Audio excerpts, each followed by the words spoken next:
The Indian rupee is set to weaken beyond 71 per dollar by June next year as the country's current account deficit widens on rising oil prices, said Taimur Baig, chief economist at DBS Group Holdings Ltd.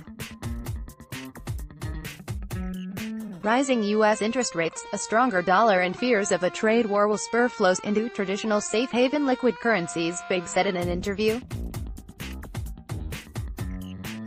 External funding pressures due to slowing capital flows will also keep the rupee under pressure, he added. The rupee, the worst performing currency in Asia this year, touched a record low at 69.0925 per dollar on Thursday as gains in oil prices threatened to stoke inflation and worsen the nation's domestic and external finances.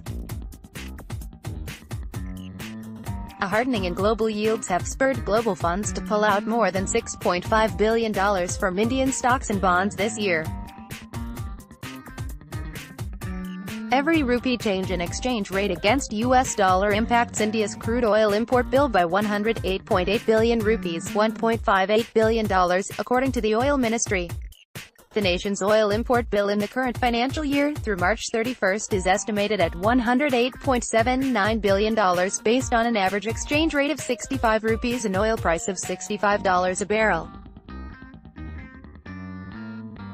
We expect oil prices to go up, and since the government will not pass on most of the rise to consumers since it can threaten demand, the external accounts have to suffer, he said, adding DBS sees current account gap widening past 2% of GDP and the rupee weakening beyond 71 per dollar by next June. The prediction is more bearish than the 67.52 median forecast in a Bloomberg survey. Last week, Barclays plc became the most bearish forecaster on the Indian rupee, predicting the currency will weaken more than it did during the taper tantrum 5 years ago. It expects the rupee to decline to 72 per dollar by year-end.